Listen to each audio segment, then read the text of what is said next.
Hello, hello, hello. It says that I'm live, but being as I've had issues being live before I think I'm live, I'm going to wait and see. Can people see me? Can you hear me? Can you see me? Can you hear me?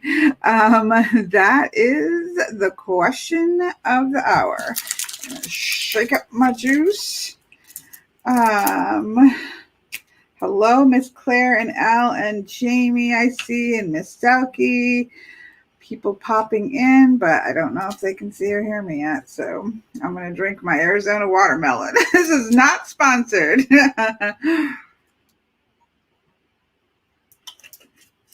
Hello, hello. Oh, yep, Drop of Golden Tarot. I love your name. I love your name a lot. Drop of Gold. What is that? Oh, I've got Drop of Golden Sun. What is that from? It's a musical song. It's blanking my brain. But anyways, I love your name. Hello, Ken. Hello, Miss Veronica and Mr. Simon. The Sound of Music. Is it The Sound of Music? That's what I was thinking, but then I was like, oh, I think you're about to just mess that up. How is everybody doing? How was your October? Talk to me. Living by the F word. That's a good name as well, especially in 2020. How was everybody's October? Was it magical? Did you have a lovely, lovely time? You know, for me, Samhain is on November 7th, right? So the astrological autumn cross quarter is November 7th. So from November 1st, which is today, to November 7th is it's the big deal week, very big deal for me in the year. And so I kind of start and do a lot of things today through the 7th. So Halloween for me is fun time, right? I went to my niece's house. My great niece had her very first Halloween. She was a magical unicorn. And I got to quickly take her back because she was not interested, and snuggle babies while watching all the kids run around the neighborhood. And, you know, just got to the fun of watching kids dress up for Halloween, get their candy, come back, put it all over the floor, sort it out by piles of types and grossness versus deliciousness. There was one person at one house that did give them a pencil only, no candy, and it was a Valentine's Day it was a Valentine's Day pencil. So we thought that was probably the worst of the houses. Given that it was COVID time, there were a lot of tubes so that the little kid could go put their candy like under the tube, and then they dropped like from 6 feet away, they dropped the candy in the tube, and it came down the tube, and they got the candy from the tube, which we thought was quite inventive and ingenious. I know a lot of places canceled Halloween candy giving. My niece's neighborhood did not, or Ohio did not, or they chose not to. I don't know which, but my kids, oh my gosh, they used to graph their candy. So they would get their candy like all of the kids, spread it on the floor like all other kids, and then they would make graphs, of Snickers. I got this many Snickers versus this many this, and then they would have like colored graphs of what kind of candy that they got, which I thought was hilarious. There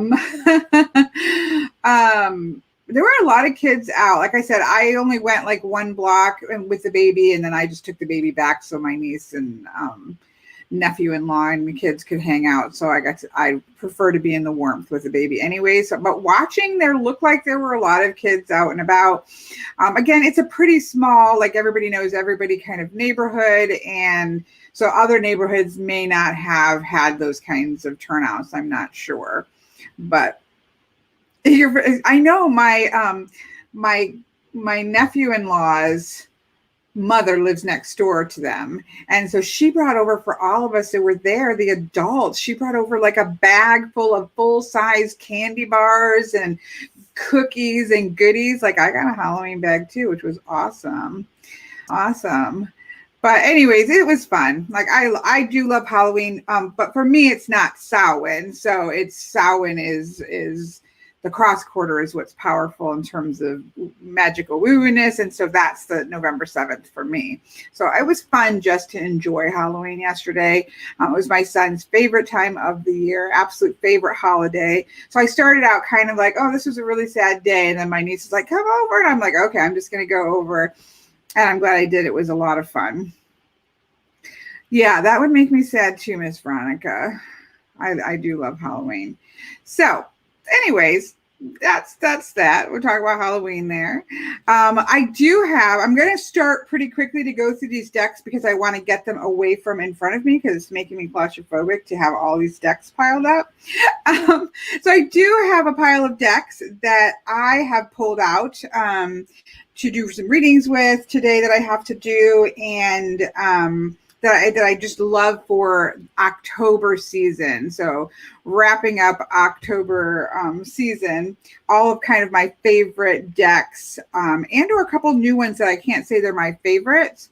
Why the 7th? The 7th is the astrological cross quarter. So if you follow the 8 spokes of the wheel, some people like Wiccans and lots of other pagans follow the wheel of the year due to festival dates, but I follow them doing due to the astrological dates of those cross quarters. So for me, it's more about the season than the holiday or the festival that goes with it. I don't necessarily follow the festivals. I follow just the changing of the seasons. And so the autumn cross quarter, which is what Samhain is actually November 7th. So that's why the 7th. So, but I do love Halloween. And so then on the 1st through the 7th, I do a lot of intense ancestral work, even though I work with ancestors all the time. But that's a really powerful week for me in my personal practice. So that's why. Essence said, my town told everyone that was going to accept trick-or-treaters to pick up a yard sign. Wait, I missed it. I'm trying to find that because it was interesting. Oh, if they should approach your door. That's good. Because it was kind of hard because my niece's area, they started early. It was like 5 o'clock, I think. And so it wasn't dark. So it was kind of hard to know. A lot of people were out on their porches and things like that. But it was kind of hard to know whether or not a house was going to have candy or not. So, Archer Tarot says, our governor canceled Halloween, but our neighborhood arranged something very small. Yeah, and this was a small neighborhood too. And I know a lot of people, just found alternate ways. Like trunk ones are fun. Like when a lot of churches do trunk, there's a name for it. Something trunkin'. I can't think of it. There's a name for it. But anyways, all the cars will kind of line up with their trunks open, trunk or treat. And everybody will decorate their trunks of their cars. And then the kids can kind of go around to the car trunks and get their candy. So trunk or treat's a way you can do it. Yes. Yeah. Trunk or treat. So yeah, those are fun. I know my daughter's definitely decorated some trunks for that in the past. So I don't know if it's that her church has done that, probably. Yes, we always go caroling, but you know what? You don't get carolers anymore at all. We've always gone caroling to nursing homes because it's inside. A, you're not cold.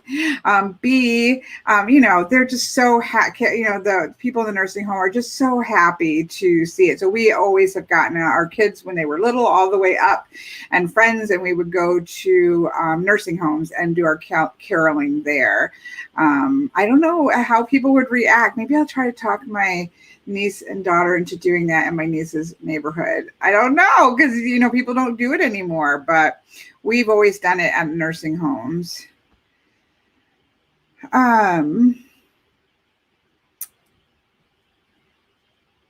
No, you had 0 trick-or-treaters. I never get where I live in this apartment. It's a very small one. It's kind of on a corner. I've never gotten any trick-or-treaters here. So that's, and I wasn't home to see whether the neighborhood that's across the way got any kids or not. People didn't decorate quite as much as they normally do either, which is too bad. Yeah, this year probably not. You are right. I'm sorry. I'm talking prior to this year. We've always done it at nursing homes. I'm guessing we will not be able to go to a nursing home this year. But if you stay 6 feet away in front of people's houses, you should be able to still go caroling. I love to go caroling. We just might have to go out in the cold. I don't know about you guys. I'm really fighting the urge to put my Christmas tree up today. Confession time. I am normally I put my Christmas tree up on the night of Thanksgiving, but I'm really fighting the urge to put up a Christmas tree today. I might put up a mini one like right here, because, I could just ease into it and sort of satisfy that urge without getting the big tree out maybe.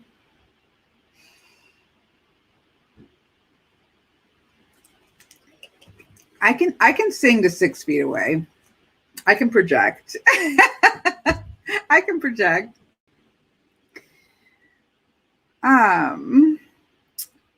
Orsi, I'm sure I'm saying your name incorrectly and I apologize. Says, we don't have anything like this here. The 1st of November is all about going to the cemetery and taking care of the tombs or before to avoid the crowds. Yeah, that makes sense. I've heard that for sure. Or she puts up a tree a week before Christmas. No. I am definitely the latest that I would put up a Christmas tree would be the night of Thanksgiving. That's the latest I would do it. Anaconda might do a black Christmas tree this year. No, don't give in to it. Don't give in or decorate it beautifully. Naomi says she puts off the urge to put up a Christmas tree by playing Christmas carols. I don't know if it would work. I'm not sure. I'm really feeling it. I might just put a mini one up. Like I said, like right there. I can't point to right. I can't tell what I'm pointing at right there. We'll see. I'm kind of feeling it. Oh, you put it up the week before. A lot of people who do live trees put up the week before, I've noticed. But yeah, I mean, if you put it up and leave it for months after, that's the same thing. But before we shift to Christmas, let's talk about, I don't know if we'll put a tree at the cabin because I don't think we'll be there. There's no heat. I don't think we'll be there at Christmas time, so I don't know. I'm certainly in the spirit to put one there, but I don't think probably next year will be the first Christmas for the cabin. I'm learning piano. Just started to learn Fairy Tale of New York. I want to have it down for Christmas. For our Christmas, we do Christmas caroling on YouTube, so maybe you can play it for Christmas caroling. We talk about that. Okay, we're talking about I'm missing stuff here. I don't always keep up with everything. I'm sorry. I'm trying to follow it. I'm going to switch the view here. I am practicing with this OSB or OBS to be able to switch views around very quickly. So I'm going to try to do, is it this one? Yes. Okay, let's see if you're seeing that or not. This will make it easier for maybe to see the decks. We're going to try it. We're going to get fancy. And see, I've got a pile. Again, I just want to get this pile of decks out from under me. So maybe you have some ideas for next year. Or again, in November, I also have a pile of decks that I'm really looking forward to working with in November, because November really shifts gears for me. It's like but I've been pretty much in the woods since August, but I definitely have a pile of decks that I'm excited to work with in November. So, but I just thought I'd show you some of my favorite October decks. This is a Dark Mansion. I adore this deck so much. It's definitely very Jim Burton-y, but at the same time, it reads really fantastic. I do want to get the regular size one, as it's a bit of a handful, but it reads really gorgeously. I love this deck. I think that it's gorgeous. Somebody let me know if you can see. Is this any more better than trying to hold it up to the camera? I don't know. So let me know what you think. We're just trying new things here. So that's definitely a favorite. This 100% has been out this month. So I love this one. Okay, this is going to be really hard to say where to stick things. I have a couple that are newer as well. But here's the Dark Wood Tarot. This one I've quite enjoyed. I think I've done walkthroughs of most of these. There's a couple of them that are new that I haven't. I've really enjoyed this in October. It's very glary, so this is just not the greatest to be able to show. It definitely has the feeling of it's a personal journey, a personal walk, and you follow a specific person all the way through the majors. So it does very much. I have not used this at all for clients. This is, for me, it feels like a very personal entering into the dark wood. I'm so sorry. My allergies are terrible right now. But I have enjoyed this a lot. I love her art. It has been a great October deck. So that's, and the book is fantastic. If you have this deck, don't miss out on the book, because the book really does take you on that story vibe. Okay. These are in no particular order. I'm just grabbing them off this pile in front of me. This is a new deck, and I can't really give you any ideas about this. This is Seasons of the Witch. It's the Samhain Oracle. I'll do a walkthrough of this. I haven't done one yet. This one, they're doing a whole series of them. The next one coming out is Yule. And so I'm really excited to see like a seasonal set of decks coming out, which is exciting. This is by Lorraine Anderson and Juliet Diaz. And then the artist is Giada Rose. Now, the only thing is that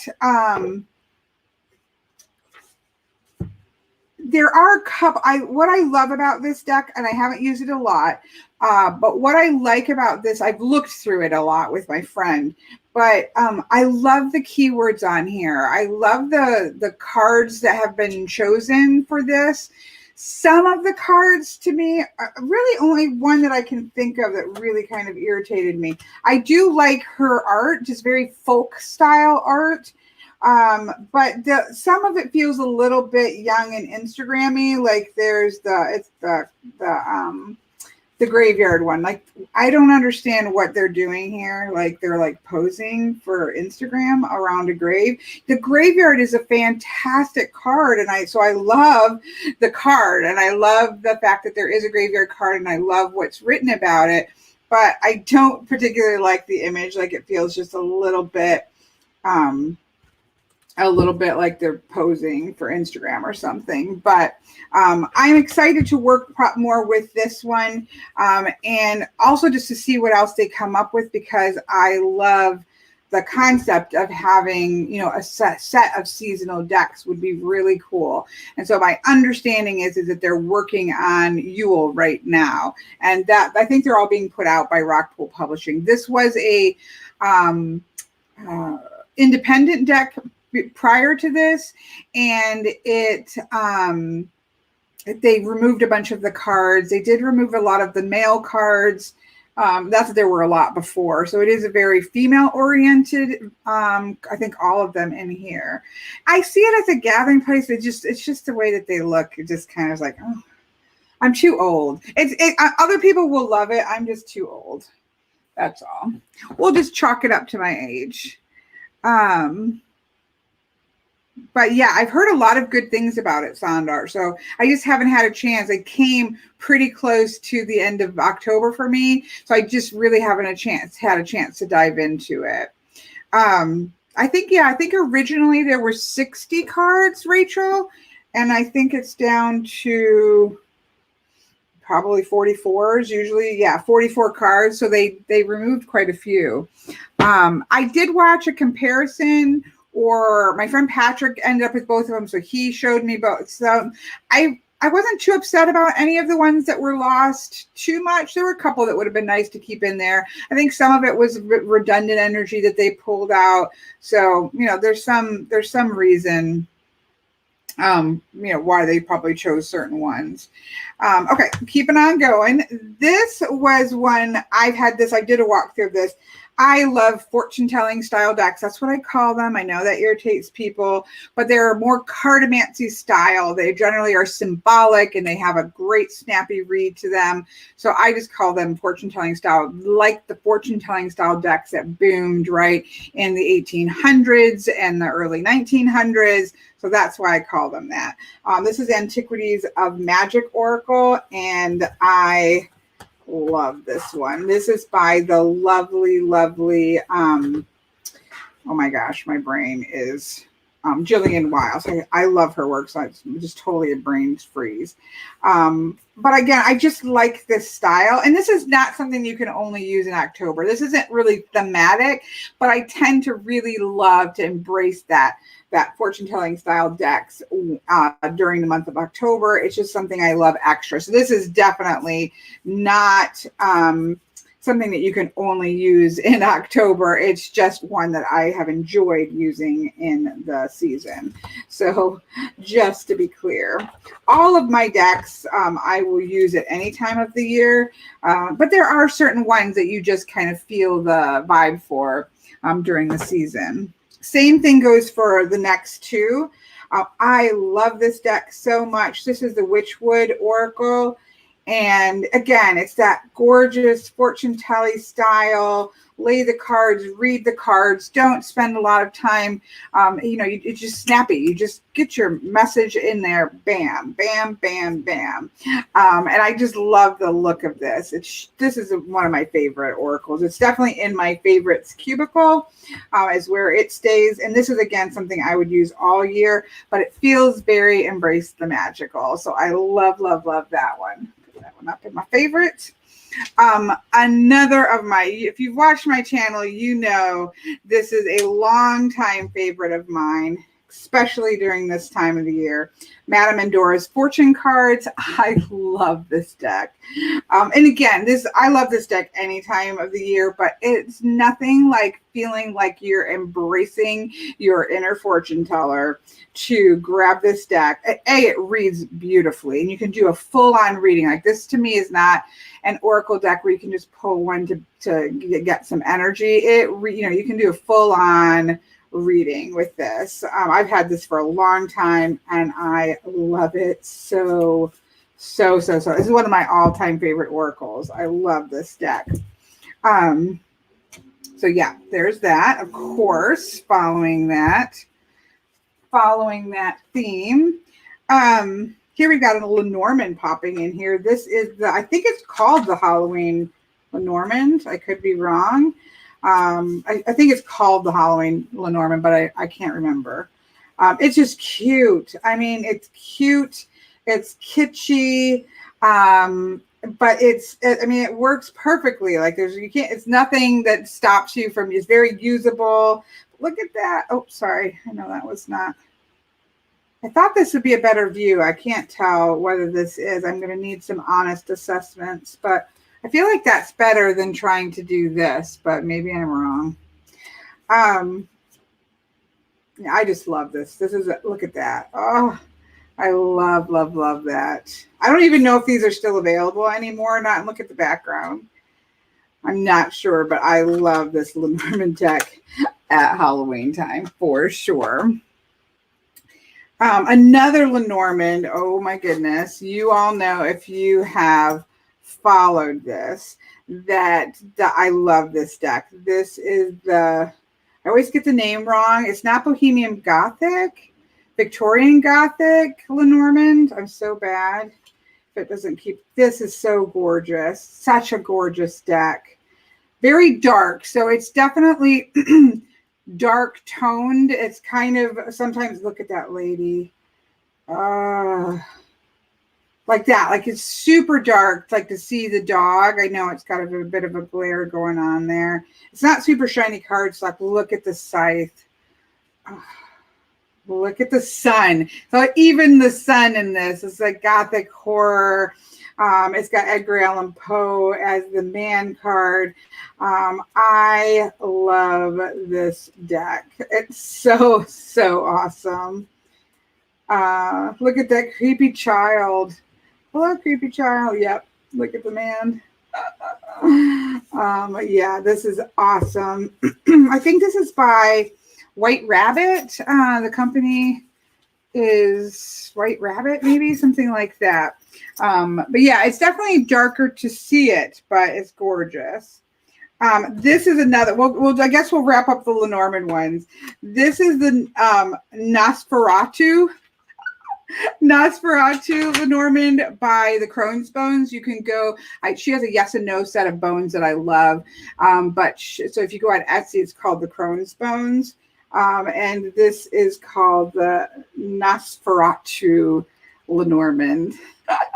It's got very like sepia toned. It's not as creepy. Got a couple house options. I love the tree, the snake, the coffin, a couple coffins, the scythe. I've been holding this one. Look at the broom. Looks more like a witch's broom. Creepy little child. Very creepy fox. I love the fox card, and that's a creepy fox. The bear. Look at the stars. So it's really pretty. And this one's actually in some ways more usable because it's not quite as dark. You can still see things better. But look at the mice. They are up to no good. Even the heart looks like a creepy Valentine that you found. Oh, I'm losing track of where to put my hand. There we go. Looks like an old Valentine you'd find like somebody left on a look at the letter. I love it. And there, of course, is the mask I was trying to get to. There's the man. And there's the woman. Looking a little bit horrified that this is going to be her lover for all of eternity. So yeah, I mean, come on, we got to enjoy a good Nosferatu. I don't even know if I'm saying that correctly. Lenormand. Hello, Miss Jen. I did a walkthrough of this one. This is called the Enchanted Oracle. I've actually really enjoyed this one. This again, I think you could definitely use outside of October, but it does definitely have that great vibe. But there's some really good cards on here, and it reads quite well. So this has been enjoyable. I know there's this is the first edition. The second edition is out, and there's extra cards in it. I haven't looked at it close enough to see whether the extra cards are worth me getting the second edition or not. But there are extra cards. I do think it could use more cards, more the merrier. So I'm hoping I haven't taken the time to look and see whether I felt like it was worth picking it up for the extra cards or not. So I can't speak to that, but you do get more if you purchase it now. So there's that. I can shove it close, so let's try that.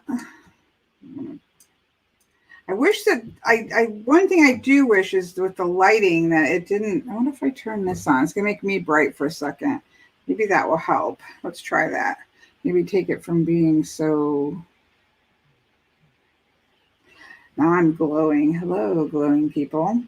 We'll see if that helps at all. I don't know. If you know me, this is, a no-brainer, an absolute no-brainer. This is obviously the Mildred Payne Oracle. I have the edition where the backs are all the same. And I love this deck. This is not, let me beg you to not just pull this out at this time of year, because it is a fantastic reading. I have a couple of different videos on this. I have a video about how well balanced it is. It's not a negative deck. It is actually skewed slightly towards the positive, but it reads like a dream. And it's not just for October, but it also is amazing then. I do have the, where did I stick that? I was always begging for the playing card size. I think it's over there because I need to do a comparison of it. But I was a little disappointed with the playing card size. The line, the color saturation and the sharpness was muted down. And I really don't like I like how bold the coloration is on this one. And I kind of am disappointed in the larger size one. It may have been on purpose to make it look aged, but I really like the darker lines of this little version. So I don't use that larger version at all. But I love this, and it's big and chunky. There's like, I don't know what we're at now, like 70, maybe 78 is there. I don't try to riffle shuffle them. I just literally pile them all up in there and, grab them out as I need to grab them. And I don't mess with trying to riffle shuffle. When it's smaller and I can still riffle shuffle a little deck, but there's so many cards in this that it makes it difficult. But this is one of my favorite fortune-telling style decks. I adore everything about this. I adore the story of it.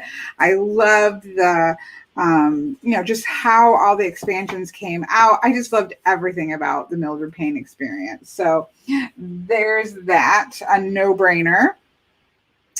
What else? This is a new one that I have. Yeah, I know. I'm the same. And I really wanted the larger size, Miss Veronica. I mean, I really thought, please just make this into playing card size. And I never pull it out. I never pull it out. Okay, so this is a new one. I haven't done a walkthrough of this. This is going to glare. I know these are shiny. This is called the Murder of Crows Tarot. Of course, I love crows, so I had to get this. It's pretty cool. I don't know that I'll use it, to be honest. I think it's going to be more of a collectible, but I do like it. Has a very classic feel to it. I don't know how to describe it. It has a classical feel in terms of almost like a spooky, creepy version of Darkness of Light tarot. Darkness of Light has a very classic feel to the art and to the people and everything. And this has that feel to it. Maybe a little Art Nouveau-y. I don't know. Like I has a very classic, I don't know that there's probably a better term for it. Like I love the Empress here. She is that regal female power, right? This is not Mother Earth here. This is that female power of the Empress that I love. Like she almost looks like she's like one of the Wicked Witch and Sleep, the witch queen in Sleeping Beauty or something like that. Like she looks powerful. And look at, and I haven't, I'm going to get these all out of order because I haven't done a walkthrough of these yet. But I do really appreciate it. The only problem is there's a lot of these crow masks. And it they almost, like, I love that. It's gorgeous. She is super creepy, awesomely creepy. The crow masks, though, make me feel more like plague masks than they do like crow masks. Maybe that's just because of 2020 and the pandemic. I'm not sure. So I might, maybe but I do think it's gorgeous. Like, I'm really happy. I love this card. Look at that sun card. I don't like creepy little six-pack babies on horses, but this little, Fey person boy on a back of a crow, I think is awesome. I love it. So yeah, I'm also not a fan of animals on human bodies. Like that doesn't work for me that well, but it really is gorgeous. Like it's got a again, I would compare like a black and white crow version of Darkness of Light Tarot is kind of what it feels like. But it's mostly the crow masks that I'm not a big fan of. Like that is cool. Like that is a cool 7 of Cups in illusions. So I know I'm spending more time on this. It's just because I haven't worked with this deck. I haven't had it too long. So I do think it's very cool. There's something powerful feeling about it. But again, I haven't done much work with it, but it's certainly one I picked up in the month of October. What didn't come out right? 6-pack baby. But if you look at the old traditional decks, they are little 6-pack babies. They have like weird 6-packs on their stomachs, and they're just creepy. I'm not a fan of them, as you know, if you know me. The deck is called Murder of Crows. Somebody asked for that.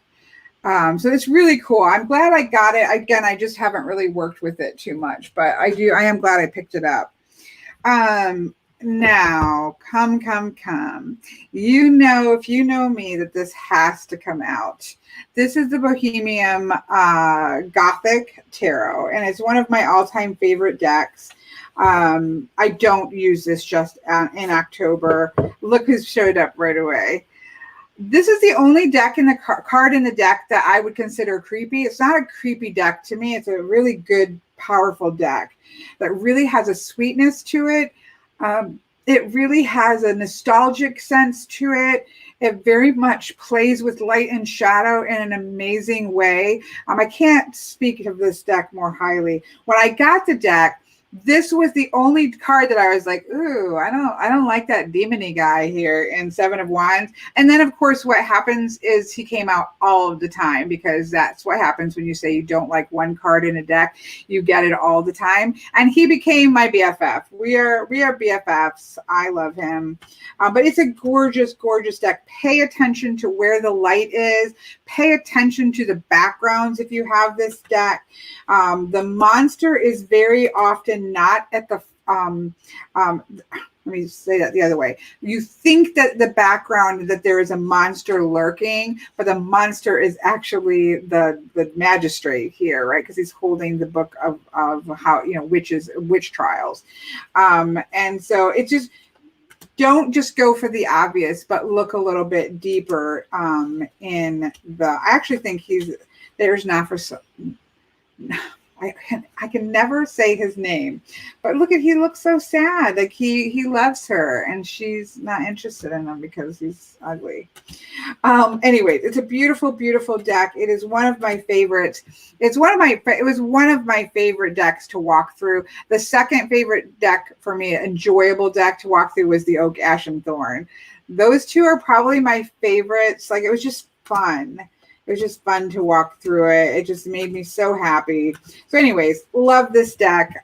Don't use that I don't use it just in October, but it is certainly one to bring out in October. No question. Two more. I know, poor Nosferatu. I know, more. Tammy Pie. I'm going to take a drink.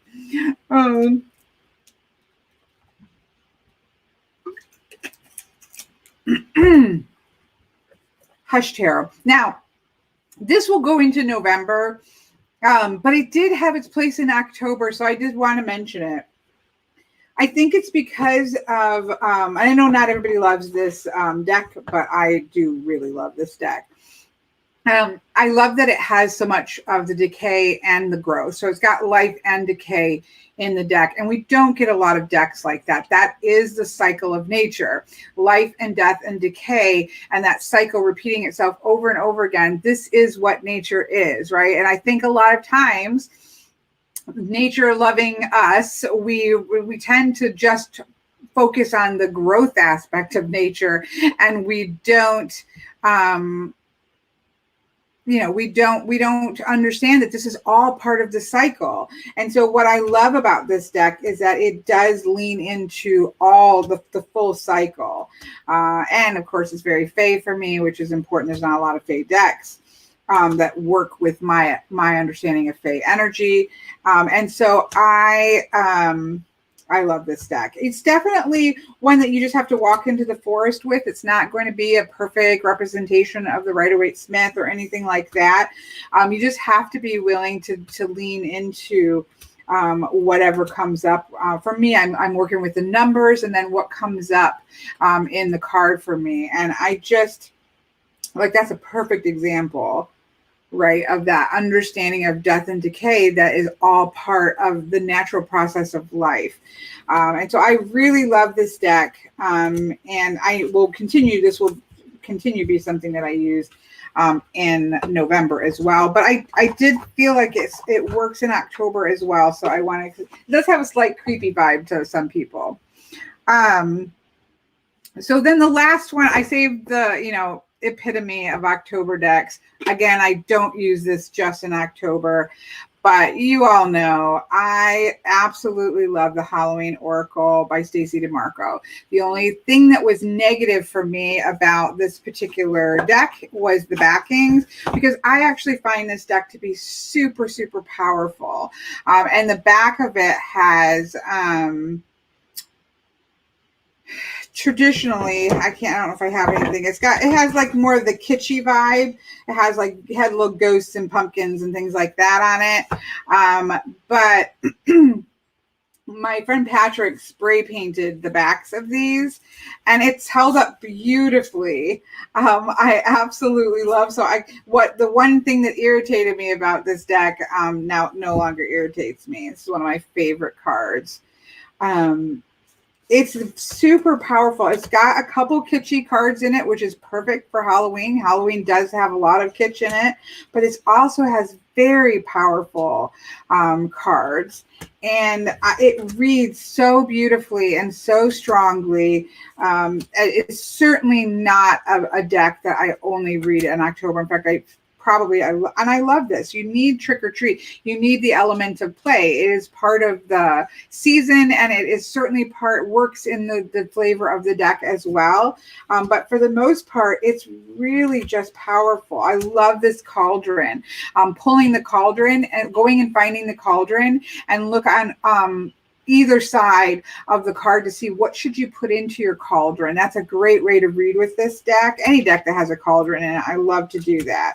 The heart, it's just a stunning deck. I think we shall pull a card for us to wrap up October energy. Let me get some things out of my way. There we go. Now I can actually shuffle. So let's pull a card here. Simon says, I can only imagine how badly I would wreck a deck if I would be so afraid to spray paint it as well. He did it like right in the parking lot of like whatever store he got the spray paint from, but it's held up so well. It hasn't chipped. It hasn't cracked. It doesn't feel funny. It feels lovely and matte. It has not scratched off. And I riffle shuffle, and he used it for a while before he passed it on to me. So I haven't had any issue with it at all. And I love it. I don't know. It just makes me happy. To not have to have the kitschy backs. Again, I don't mind kitschiness, but the whole deck is super powerful to me. And so to have the backs like that just didn't quite mesh. So I'm a huge fan. Okay, I'm going to pull a card for us. See what we get. Or I'll pull two cards. Oh, and look what jumped out. Okay, there we go. Number one, that jumped out. That was the middle. So I'm going to take this first one, and then that was the middle card that jumped on us, and then we'll take the very bottom card.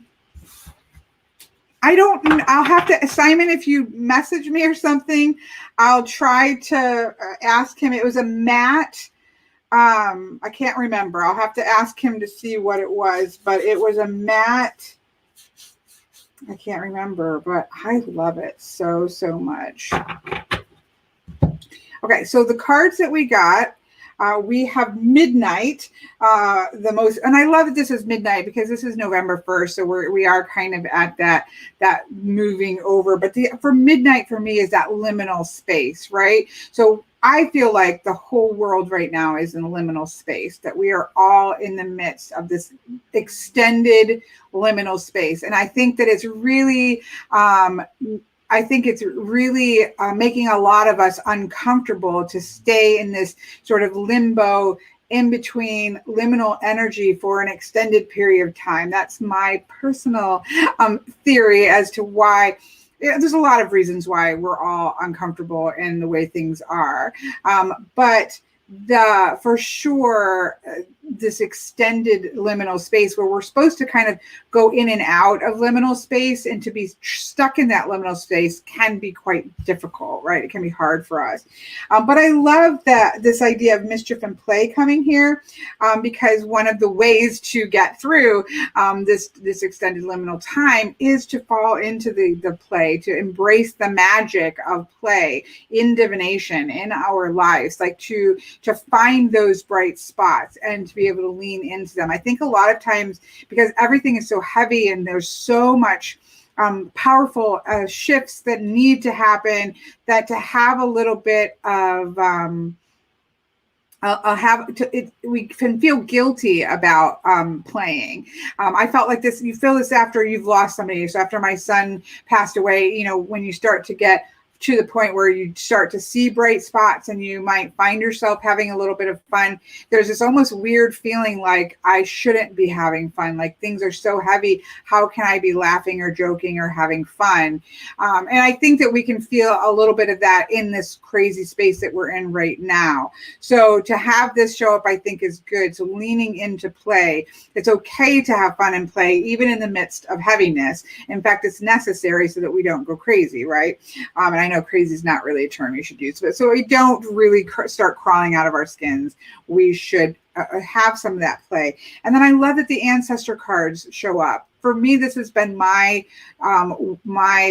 card of my year. Now, I've worked with ancestral energy for a long time, but about a month before COVID started erupting in the US and lockdown started happening, I had set up a specific space for a full my ancestor altar used to be with my healing altar, but I set up a specific thing. I had been reading a really great book about ancestral work, and so that happened just before all of this craziness took place, and it has been the most powerful getting me through the time phrase, is really leaning into our roots, right? Getting rooted when you're feeling like you're trapped in liminal space, I think is so powerful. So I really love that these cards showed up. So the message here is, if you feel yourself stuck in limbo, if you feel yourself kind of in this extended space and it's making you uncomfortable, find opportunities and moments to play and to smile and to laugh. That's okay. By Miss Claire. But also get your roots, get your feet rooted and grounded, because that's going to help when you're feeling kind of disconnected and disjointed. So, I mean, this deck is just amazing. It always pulls through. It always has great messages. It is just one of those decks that I love all the time. It's definitely in my favorites cubicle. It's just a big favorite of mine. I think Stacy Demarco did an amazing job pulling together themes and concept that not just are cool, like, oh, that's cool, it's a Halloween deck. They actually work while reading. And this doesn't always happen in thematic decks. When you have thematic decks, sometimes they're like, okay, that's really cool, but they're not cohesive. They don't read well. This is thematic, but it reads really, really well. So it's a huge favorite of mine. And so I, of course, had to wrap it up with that. So put that over there.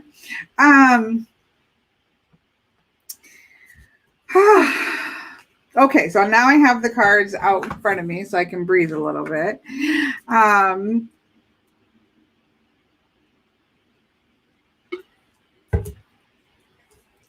Moon Magic. I haven't seen that. I know I've missed a bunch while I was talking, but I'm not going to try to keep scrolling because I always lose. Caden, I see that. Mr. Caden says the trick or treat card is the scariest looking in the deck. I don't find it scary, but I do love it. But I can understand that kids are creepy. Kids and decks are creepy. I've not found a lot of people that have done kids well. I can't even think in my head like a deck where I'm like, you know what, the kids that were in the deck are done amazingly, because generally when people do children, they just end up looking creepy to me. I don't know why that is artistically, if most artists are used to working with full-size adult faces, and when they just shrink them down maybe, and they just don't get that there are different facial structures to children. I don't know. I don't understand. I don't know why. Miss Anna's here. Maybe she can tell us why kids always end up looking creepy in decks. Yeah, that's what I'm guessing, Anne. I'm guessing that they're difficult to draw. So it just happens that kids look creepy in decks all the time. I don't know.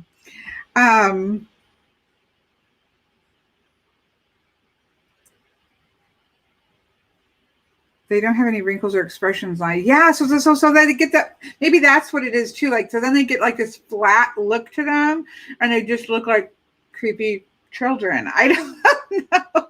You see this in tattoos. If you watch like people like, you know, where they go through like cool tattoos people have, every time somebody gets a tattoo of a child's face on them, it looks creepy. I'm sorry. If you have one, I'm sure it's wonderful.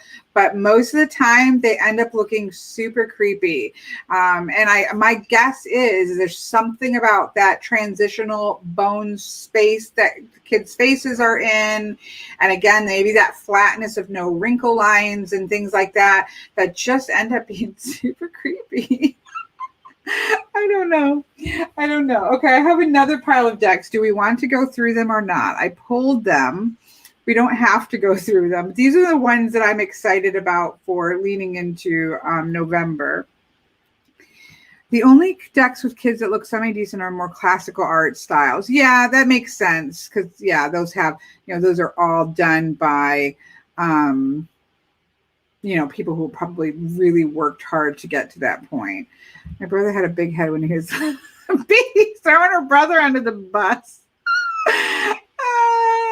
Simon says, like those scary 70s children face porn. Yes. Yeah. No, my parents did not, thank goodness, to have any 70s children face portraits on their wall. That sounds scary, Simon. The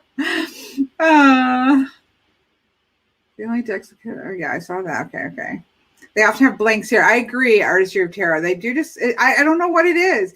And I feel bad because I couldn't do it. So I'm certainly not bashing the artists, because I feel like there's enough of them out there that there has to be a reason why they end up kind of just looking a little bit off. And so, you know, I think that I couldn't do it myself. I would never try to draw people. Like the crying boy. I have no clue what you're talking about, Simon. That sounds terrible. Did Anna say, I have friends who want me to draw their kids and I usually say no.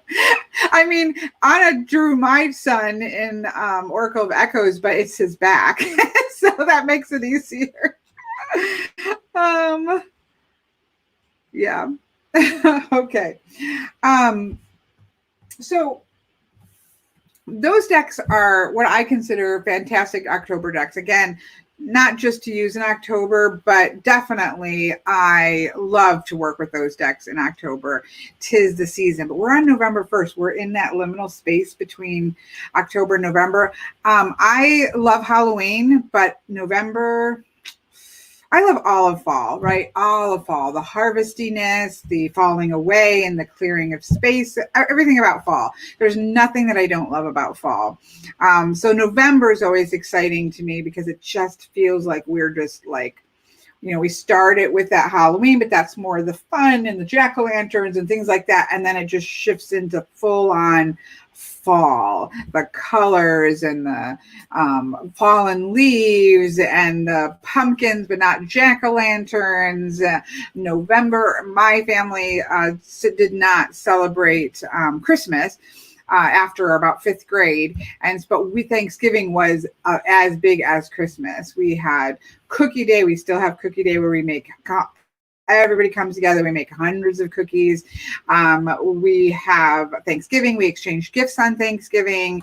And so Thanksgiving is as big as Christmas would be for most people.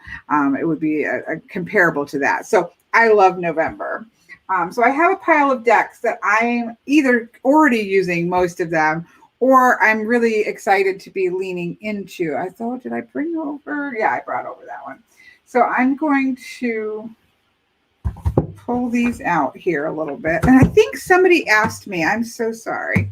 Let me grab this book.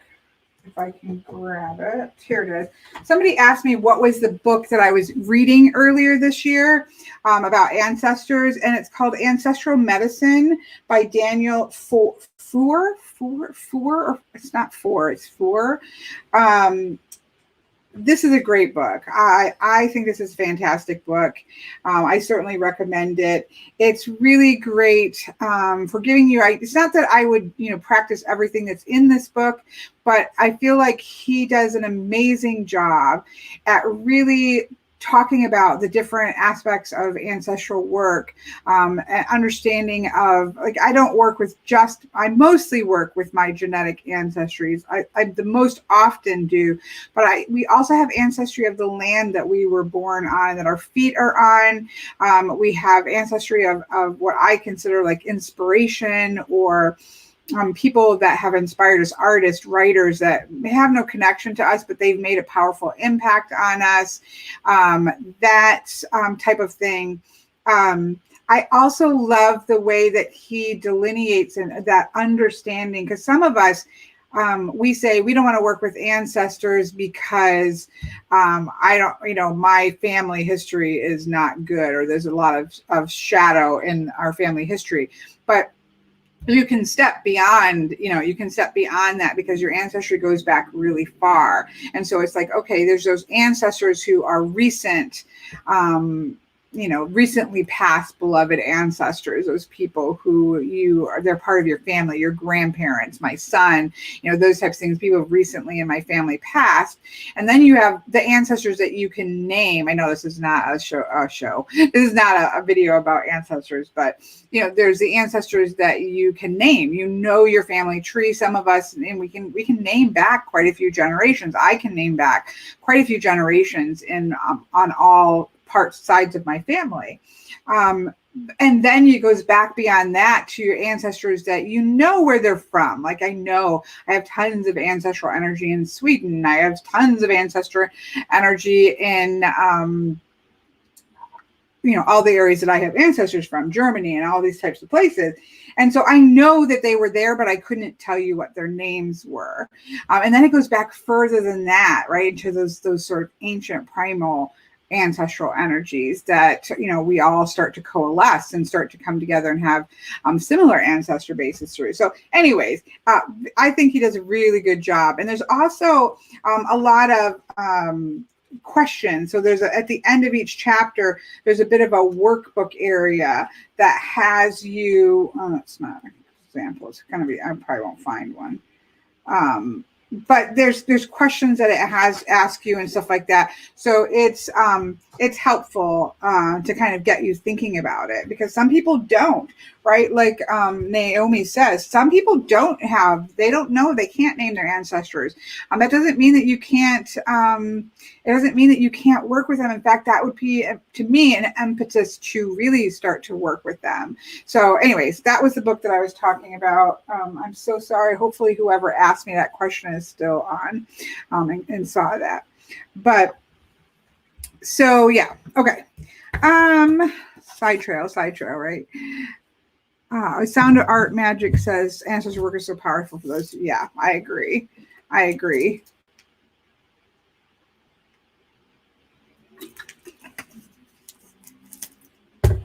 Okay, so let's get another pile started. Well, this is just a deck I want to talk about. I want to do a live walkthrough of this because I have been loving this deck. And I'm going to continue working with this November, so we'll start here. This is called the Heart Path Oracle Cards by Nadine Gordon Taylor. I'm trying to read through the computer. I love this deck, and I didn't think I was going to like it at first because it, on the surface, some of the titles feel like that a little bit of too mushy of a deck, a little bit too fluffy of a deck. It's deceptive. It's deceptive. I love the guidebook in this. I started to edge it and then I got sidetracked, so there's a couple in gold, but that's okay. This is the back of it. And there are some horizontal cards, and then there are some, most of them are not. Very animal based. It just has some really great cards that are very active based, such as breaking down your constructs, right? Break down those things that are you've got these constructed ways of being. Break some of that down so that you can embrace the new opportunities of the secondary message here. And so there's a lot like this where it feels like do this. Like we talked about in, I think, maybe yesterday's my class yesterday, we talked about giving ourselves actions, right? When we're doing readings versus just, okay, here's a message. Okay, but what do I do about this, right? What is the action that I should be taking? And I feel like this deck has a lot of that. Do this, like here's an action to take place, which I quite enjoy. But I really like see some of these things like this. This is a kind of card that would annoy me in a deck. Love is in the air. Everything is perfectly balanced. Like, when is that ever the case? Like, is anything ever perfectly balanced? But then when you go and read the guidebook section, it really keys you in a powerful way that works quite gorgeous. So I really have been quite loving working with this deck. I haven't done a walkthrough of it yet, but I've worked with it quite a bit. I just picked it up randomly. It was on the shelf. And I was kind of ho-hum about it, but I just spiritual. Alexa, stop. This is a reminder, pay your rent because it's November 1st. I already paid my rent. Don't worry. Spiritual DNA, serious alchemy is afoot. I don't know. Anyways, I wanted to show you this because I'm going to do, I think, a live walkthrough of this, but I just really, really enjoyed it. And I think that it is deceptively, it looks like it's a fluff deck, in my opinion, but it is not at all. I who guide you, dare to face yourself. Like, look at that. I don't know if you can see that well, but I lose it sometimes. That is a gorgeous card. I really love this deck. If you like animal energy, but it's not just like leaning into animal energy, but it uses, every card has animals in it, and it's just really powerful. It's been a surprise. Like, sometimes you get those decks that are like surprises. I have a coupon. It's sitting here on the shelf. I haven't heard of it. I will kind of give a shot, and it ended up really surprising me. And it's one that I pull out a lot to wrap up messages and things like that. I've been using this a lot, and then it's not here because it's over on my table, but I've been using this a ton. So that's probably been my most used Oracle deck in the last couple of months, ever since I've gotten the Spirit Cards by John Arthur Mosley, and I have a walkthrough of this. I have not stopped using this. I take it everywhere with me. I use it all the time. So that's definitely a most used Oracle deck. But this one as well in the last month has been really strong. So,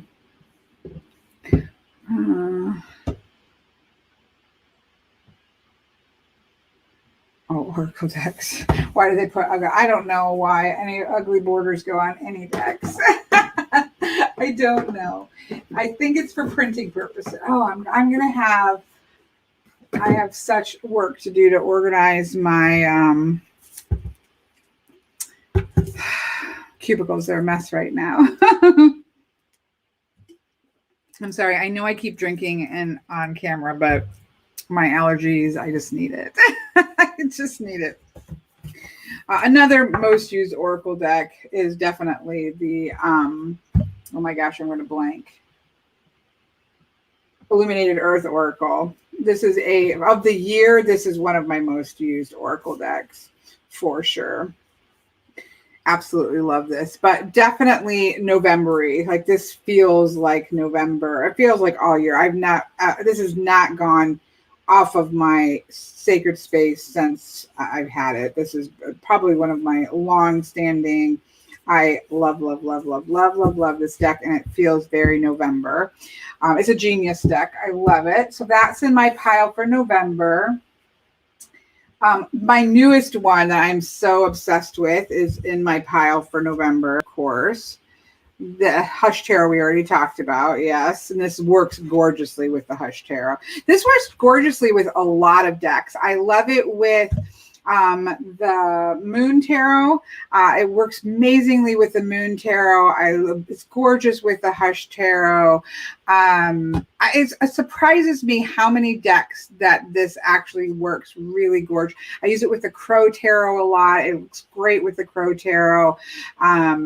It just kind of surprised me how many decks, at least in my collection, obviously, for me, that goes really well with it. I just did a walkthrough of this. I'm not going to spend a bunch of time on this, but this is the, what's it called?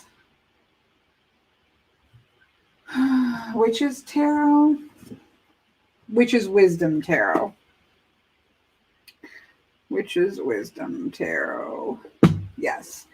I'm massively in love with this deck. If you watched it, it really is, and it feels so November. But it really goes through the numbers the way that I work with numbers. And so it's super, super exciting to me. And so that's definitely going to be a November deck going into November, 100%. People were swimming in lakes. Where was this? Acting like it was summer. Ooh, it sounds cold. Miss Veronica says she hasn't found it. Yeah, I'm the same way. It surprised me how many decks it goes with that. That one's for November. Of course, one of my all-time favorite decks, the John Bauer. Now, I use this for myself all year long, but certainly in November, it's just, come into the woods, right? Come into the woods with me and play. Come into the realm of story, come into the realm of shadow, come into the realm of light breaking through the trees in that magical way. Follow the light in the dark in this deck is similar to the Bohemian Gothic. This is a deck to the blacksmith in the Witch's Wisdom is the craftsman of Earth, I think.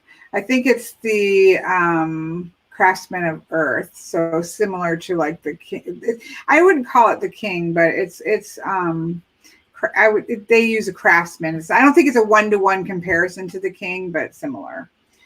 So yeah, I love everything about this deck. It's one of my all-time favorites. It works great with bibliomancy. Flip a page on a book of fables or a book of fairy tales, read the fable or the fairy tale, and then pull some cards. It's one of my favorite things to do with this deck. Is fire? Oh, sorry. Oh, fire. It makes sense with the blacksmith. The anaconda's like, duh, come on, Kelly. Craftsman of fire. I'm thinking hard work. That's why I'm thinking maybe earth. Anyways, this was definitely an always favorite, but it certainly feels like November.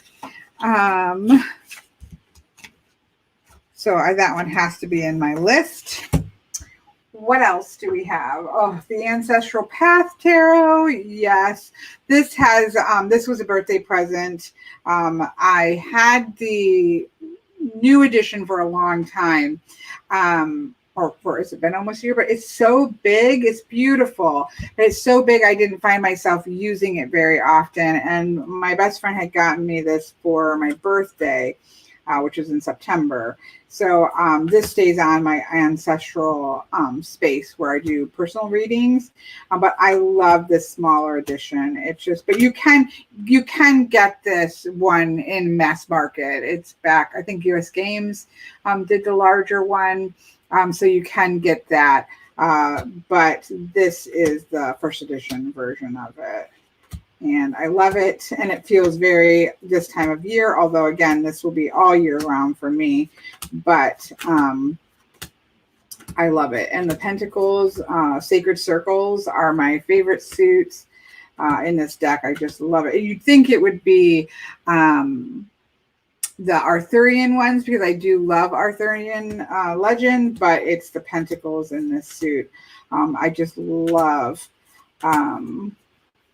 that in this deck. So anyways, that feels very November, feels very this time of the year. It feels like any time of the year, but that certainly feels very much like a November style deck. So there's that one. Of course, the Augenblick. This is my favorite deck to cast on because it's square. And so I love Miss Veronica has some great videos about working with circle decks. I'm not a huge fan as much. I do like them. I'm not as huge a fan of circle decks as Miss Veronica, but I love working with square decks because you still can get that push and pull. So I use, if the title's facing this way, it's pushing this energy, right? Whereas if it's this way, it may be pulling that energy, and that combination, those two energies how are they moving is really awesome when you use directions with a square deck. That I just find for my Libra brain with circles, I don't like it as much because it's all around that circle and it could end up in all different spaces, and it's not enough consistency for me, for my brain. But square decks or hexagon decks, like my deck is a hexagon deck where it has, in this case, there's only 4 ways it can be. I love to use the square decks for that kind of pushing, pulling, supporting, weighing down kind of energy, depending on which direction they show up in. But then it creates this great grid to grab some, charms and cast onto that grid. That's one of my favorite things to do with that. So I don't have a lot of square decks. This might be the only square deck I have, but I love it for that reason. It just feels very autumn. It's just got color tones and it's earthy in all its glory. It just feels very autumn to me. So that's definitely cool. Circle decks, it always comes down to shuffling. It's hard. Yeah, circle decks are hard to, I don't know how to spell it either. Here we go. She usually does small runs of her deck, so it may or may not be available right now. But if you contact her, you can probably go on a list to be notified when it goes back. But also think about the fact that you can take any deck and make it a square deck, right? If you have a duplicate of a deck, or a deck that you're like, I'm okay with this, but I don't love it. Maybe it's just like a cheaper deck that it's like, I'm willing to sacrifice it. Just cut it square, cut the top part off or wherever you want to cut it off at and make it square. It's so easy to do so, and just chop it off, round the corners, and bam, you've got a cheap square deck. So that's a simple way to try out a square deck and see if that's something that you enjoy doing. But I enjoy it. Again, I enjoy it far more than circles. And so for me, if the title of the card is sideways, it's pushing that. So I do the 4 square, which are elements, so fire, air, water, and earth. And then, I can see how are those elements interacting with each other. Is fire shoving at air, or is air pushing at fire? Is fire weighting down over here? Is this lifting it up, or is it pulling it down? You can get a sense of how the energies are interacting with each other, because one of the problems, in my opinion, of of cards versus casting is that with cards, we lay everything nice and neat in a pile. So here's a nice position of this and position of that and position of this and position of that, and everything just sitting there really nice. When you cast, right, you have everything intermingling and you can see how are the energies interacting with each other. So you don't get that as much with nicely laid out spreads of tarot. But when you use those squares like that and can use the pushing and pulling and weighted and supporting, you get a little bit more interaction of the energies and seeing how they're supporting each other. So if that's something that kind of interests you, find one to get a nice cheap mass market deck, or like a duplicate you have or something like that, and chop one off and make yourself one. Okay, I'll stop talking about that. But yeah, I just wanted you to say you can get a square deck without having to have the Augenblick. But I do love the Augenblick. That's in my favorites pile. You can throw your cards. One of my, was it Lloyd? Somebody was taking a class with me. We were talking about this topic, I think, in a casting class. And he said that he had gotten a reading from somebody, and he sat down. It was like, I think it was obviously it was in person, but I think it was just like somebody he sat down to get a reading with, and they started throwing the cards at him. They were literally throwing the cards at him, and like how the cards fell like around him was kind of how they were reading it, which is hilarious. I'd never heard of somebody like sitting down for a reading and getting the cards thrown at them.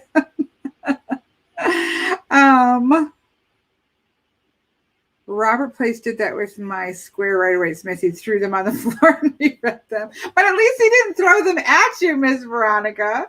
I'm getting somebody to be willing to set. I think Mr. Lloyd did say if we ever saw him in person that he would let me throw cards at him to read him. So I need to try that. It's on my bucket list now to do a reading for somebody by throwing cards at them. No, Miss Browning said he did not chuck any at her. Okay, what else do I have over here for November? I'm going to pull these over here. Let me pull up this pile over here so I can reach them better. I know, Miss Tammy Pie says, oh, to be a fly on the wall, for sure. Definitely the Pathfinder. Again, square deck. So sorry, I have two decks, although this is an Oracle deck, not a tarot deck, but same concept. And he works this in here. The creator of this deck is under Skull Garden. He creates these four corners so that you can read them differently. Now, I read them a little bit differently than how he puts them, but this feels very autumnal. It's desert, but the color mostly it's desert. It takes place in the desert. By living by the F word, but it just feels very earthy, very into the woods. I love the mushroom card here. So yeah, this feels very autumn. I've kind of pulled this out onto my to work with pile of decks for November because it just feels very autumnal. Don't we just love the word autumnal? It sounds like an awesome word.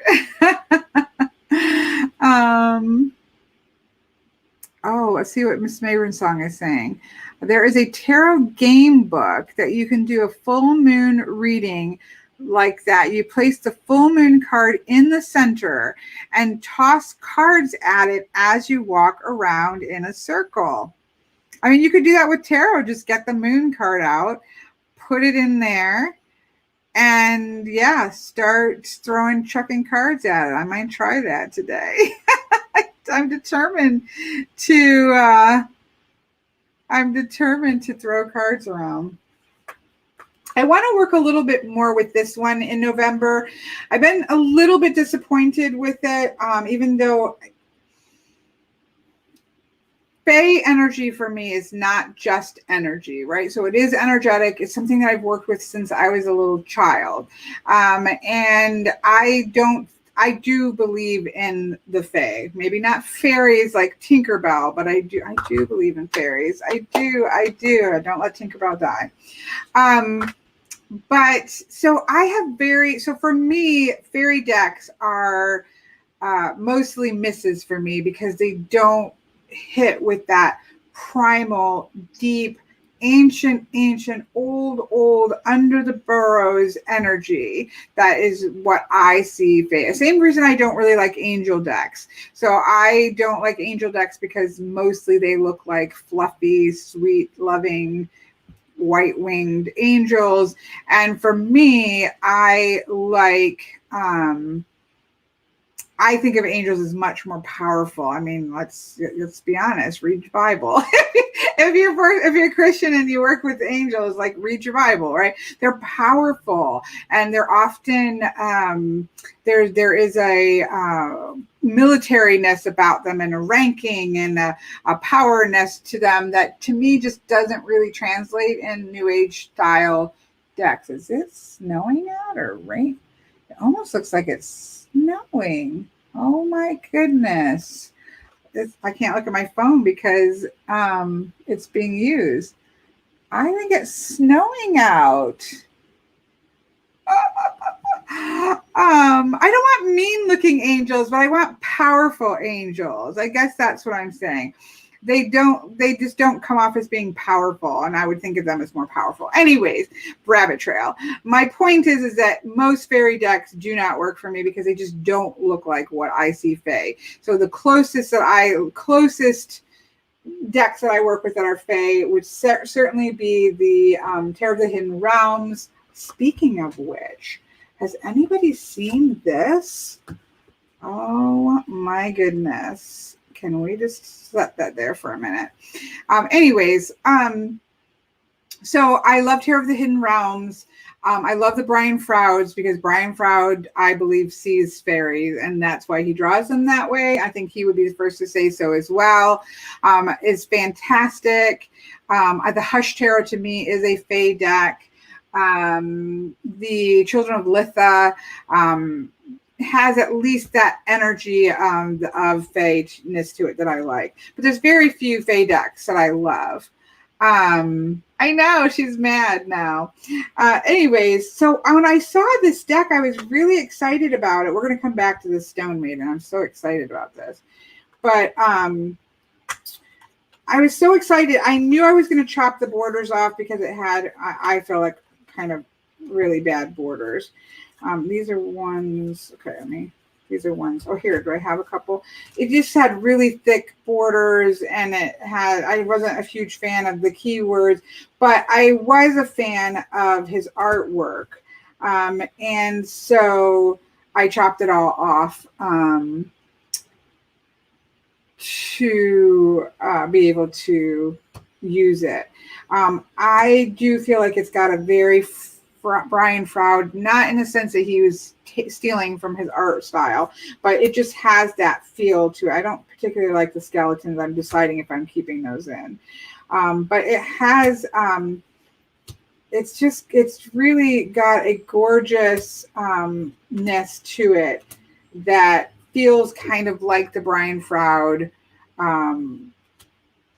tarot.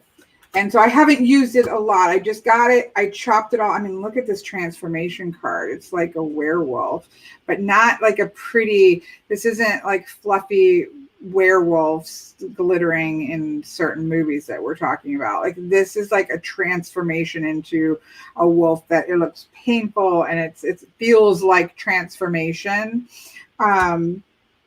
So yeah, I'm really excited. I may end up just chopping the top completely off and just using the beautiful fae imagery as I see them, because I don't see her more as weariness as so much as that really crone energy. So I first wanted to keep, you can always chop more off. You can't put it back on. So I chopped all the borders except for the top, but I might end up chopping that top space off as well, if that shipwreck card. Anyway, so this is definitely one. I mean, this to me just feels very, very fae. It's just amazing. His artwork is stunning. So I really want to work with this more in November. So that's going to come out.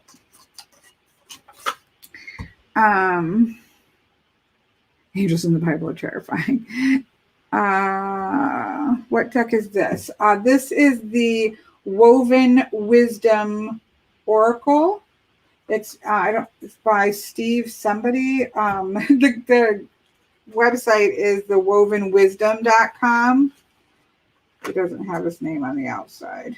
I haven't had it too long. I pulled some of the things out. I didn't keep the divinity in there because for me, this is just, I wanted the Fae images there because there's, again, so few Fae decks that look the way that that I see them. And yes, they can be terrifying and they should be terrifying. And so I get really irritated by, new age Fae decks. Then they're like, oh, they just want to be friends. Like if they offer you food or something, just take it because they just want to be friends. It's like, no, there's a reason why they say don't make deals with a Fae, don't eat food. And we've talked about this before. There's a reason why those myths and those tales are there. We don't just ignore it because we decide that all of them are Tinkerbell. It's just so annoying. Anyways, continuing on. Let's just look at this for a minute. Julia Jeffrey did one of my favorite decks, which is Tarot of the Hidden Realms, and which is very autumnal deck as well. And she's working on a Witch's Tarot that looks amazing. But anyway, she came out with a calendar. Look at her artwork. She's really amazing. A lot of these are from Tarot of the Hidden Realm. And then some of them are for, some of her new pieces.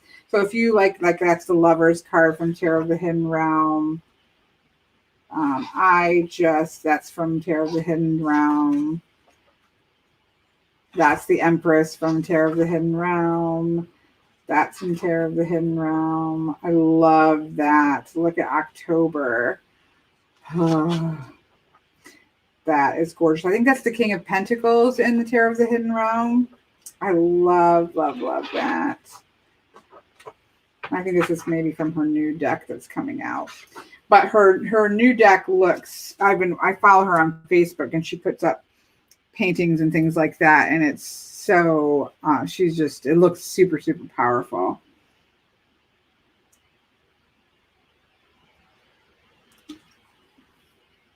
Orsi says, beautiful calendar, but I'm going to get my usual Scottish guys in kilts. Look, I can't judge you for that. The Brady Tarot, I did a walkthrough of this. I have mixed feelings about this just because of, some of the depictions like scarcity. I would really like this deck without the keywords on it, but there is a sense of that same thing that I was talking about where in our animal decks, right, we tend to go with the fluffy side of nature. And you're not going to run up to a bear and give a bear a hug in real life. Like, please do not do that and say, oh, hello, Mother Bear. I work strongly with bear energy and it's a guardian energy for me, but I am not going to run up to a bear and give it a hug if I see it, right? And nature is violent and nature is cyclical of, again, growth and death and decay and growth again. This is a powerful cycle in nature. And this deck definitely leans into that understanding of that. And so I haven't worked with this too much, but I've got it pulled out to work with in November. I'm not a fan of decks with keywords on them because I usually have a different way of looking at it. This is one that I'm going to work with more in November. So that's one there. It is gorgeous, amazing artwork. Or she says, my name is about don't try to hug. Okay, we will not try to hug you, Orsi.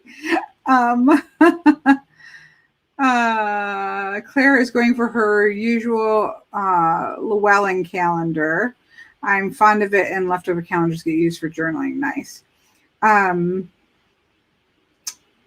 Yeah, she's on Facebook, and you can see some of her new deck that she's working on looks so powerful. And I agree. There is something about her artwork, Julia Jeffries' artwork. And if you know, when Tarot of the Hidden Realms is one of my oldest decks that I have, and I remember that I was really hesitant to pick it up because a lot of it was close up. Bust up images of people, and I thought that's not really giving you that much. Such a mistake.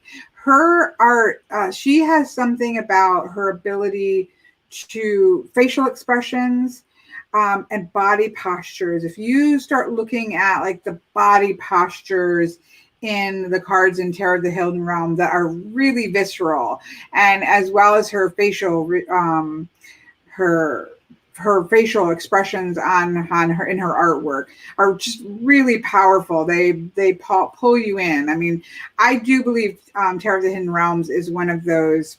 I mean, a lot of people like it, but I think that a lot of people maybe see it as, oh, that's a pretty fairy deck, and it's really a powerful deck, and it really draws you in, like her moon card that she's literally beckoning you into the card. It's just amazing. Tarot of the Hidden Realms is a fantastic deck. Okay, I've only got a couple more, I promise. I know you're all like, we're tired of looking at decks. This is one that I haven't really worked with at all. It's called The Witch's Oracle by Sally Morningstar. I got it and I trimmed it right away. I just happened to see this at Barnes and Nobles. And I can't remember what it looked like before because I literally trimmed it immediately. I think there's a couple of cards that I would take out of here. It's like that are not very witchy or pagan-y feeling to me. They're much more hermetic, magician oriented. So it's kind of a weird blending there. I think this is a reprint of an older deck, is my understanding. Again, I haven't done a walkthrough of this or anything. I have pulled some cards from it for myself. But I want to, pull it out. This would have obviously been good for October, but I just didn't do it. So I want to pull this out and give it a try. Which new deck, Al? Like this to me feels much more hermetic. So there's a little bit of blending, I think, there. But I am interested. There's definitely something powerful about it. And so I want to give it a try. I love the cave. I haven't given it enough of a try to see what I feel about it, but there's definitely something here. And so I want to give it a go. I love the spider. Again, I think this is a reprinting. Love the crown. Like this even to me feels more hermetic,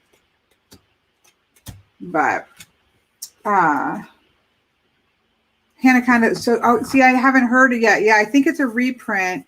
Hannah Conda loves it. Goes great with the Witch's Wisdom Tarot. Yeah, so I'm gonna give it a go. I haven't had. I have nothing negative to say about it. I just haven't used it, so it's on my list for November. It's going on my November shelf. So that's that. I know there's some beautiful cards in it, so I'm excited to give it a go. Elle, do you like the new deck? Okay, so Elle, yeah, let me know which one you're talking about because I'm not sure what you're talking about there. Yes, it does remind. I agree, Sue. It does remind me a little bit of Jessica. I can't remember her last name. Jessica. So sorry because I don't like to copy by the first name when I don't know them. Miss Jessica. It does remind me. I almost like the artwork of this better. I'm not a huge fan of that her style of artwork. I mean, I love the Greenwood Tarot, but I do love the Wildwood Tarot's art probably better. But I agree with you, Sue. It does have that feel for that, but a little bit maybe more polished, I guess is the way I might say that. Jessica Potter, yeah.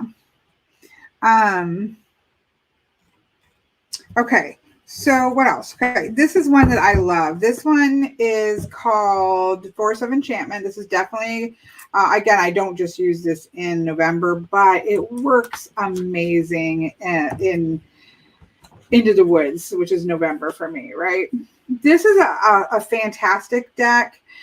It is a fantastic story deck. It tells a story. The numbers are reset in a way I think that Rider-Waite-Smith numbers need a reset on, where you see a flow of stories that are happening along the numbers. You see the sequential aspect of numbers, and she talks about in the guidebook, you sort of this happened and this happened and this happened, and it has that beautiful flow to the minors. It's just a wonderful Into the Woods storytelling fairy tale deck that I think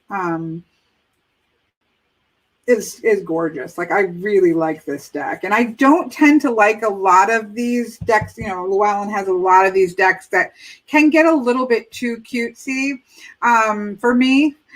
For actually pulling them out and using them, I don't tend to actually end up using them that much.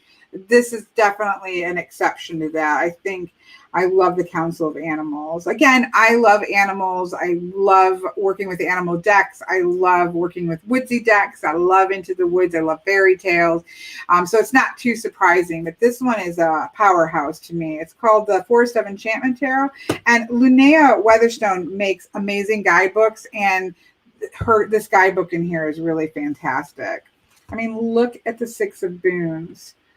Oh, I love it. So look at the Weaver of Challenges. It's just really fantastic. I think it will be easy for this deck to be kind of relegated to, oh, that's cute, but it's actually so fantastic for, it's got OMs in it. I mean, come on, this is like made for me.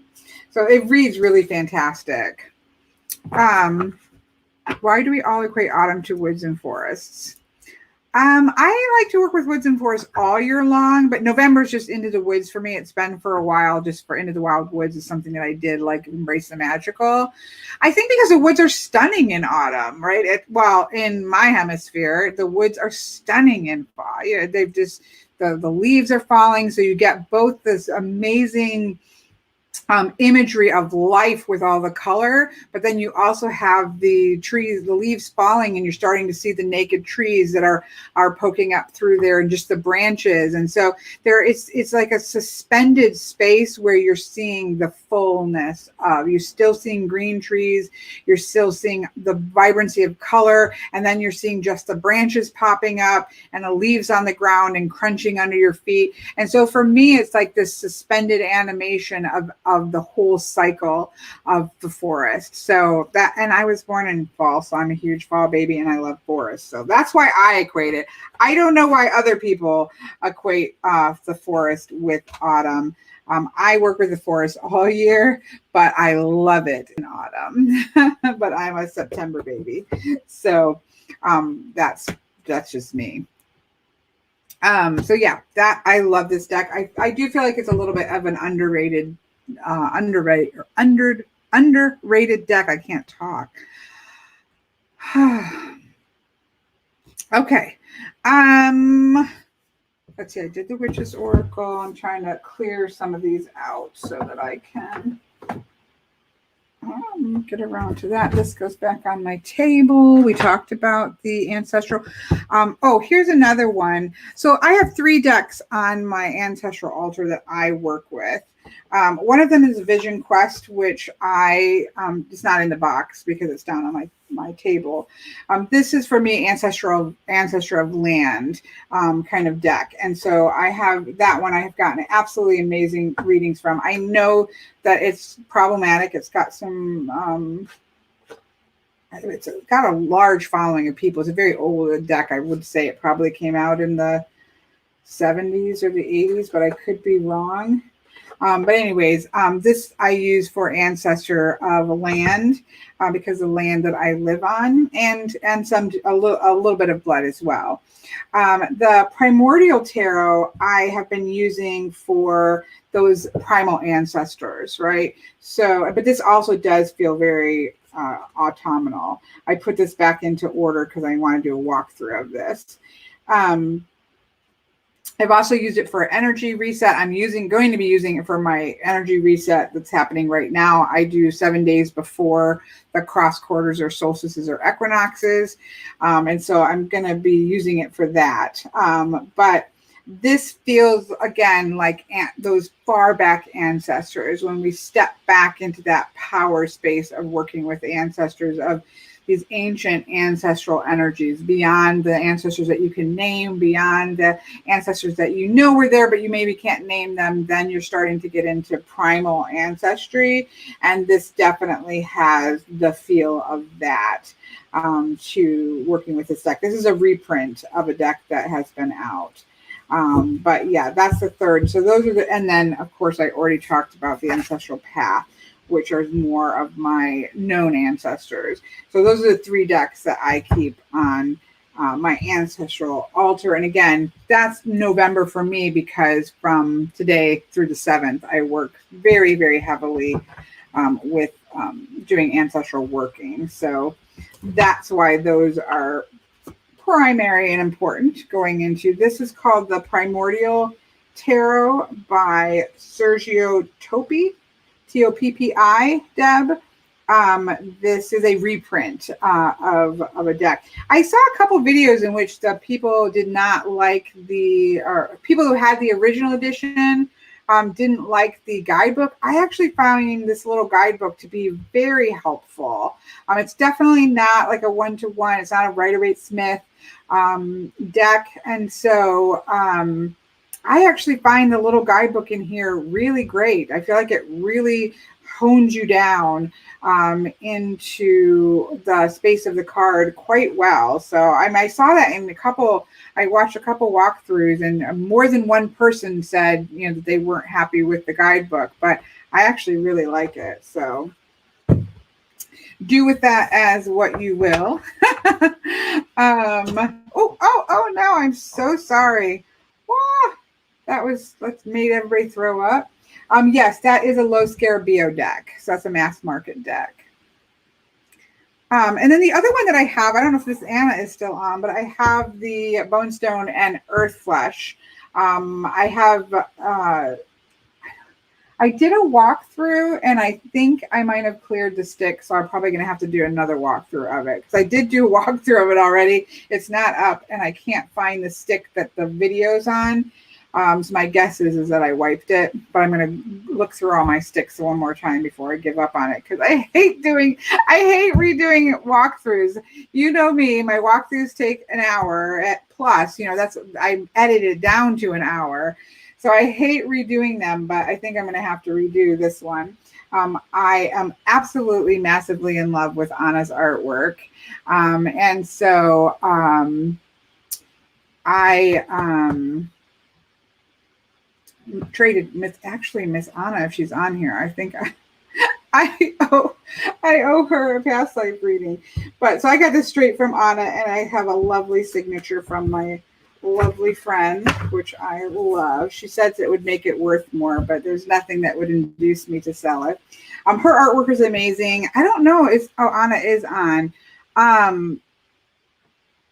Do you have a date for your Abyss Tarot yet? Because that would be one I would be showing for November, but I do have a working copy of the Abyss Tarot, and it is one of my favorite decks, but I think I'm not allowed to show it. So I wonder if she has a date or like a rough date. February most likely for her Abyss Tarot, which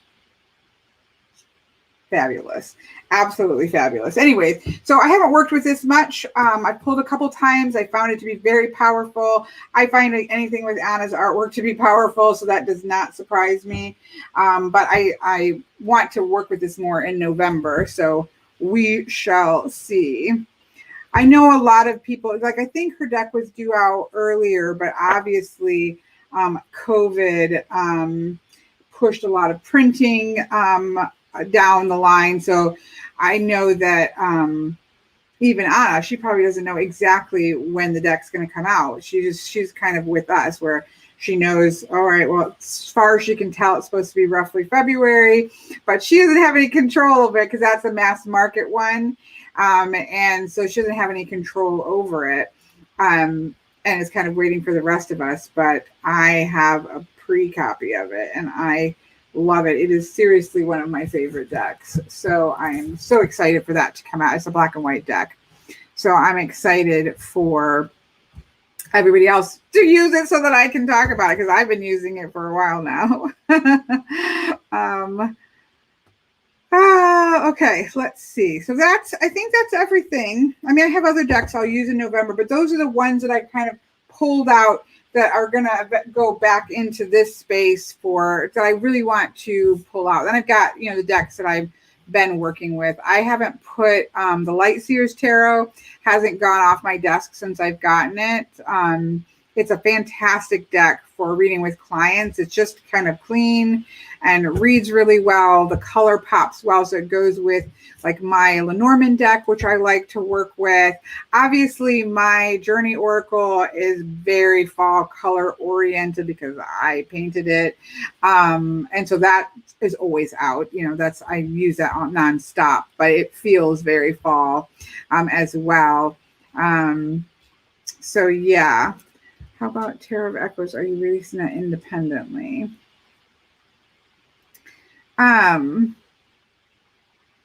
Yeah, I wasn't going to answer. I was like, oh, hopefully she'll answer that because I didn't want to answer for her, but I was pretty sure the answer was she was doing that independently. And yeah, that one I'm super excited about as well. Like I said, I mean, anything that she does.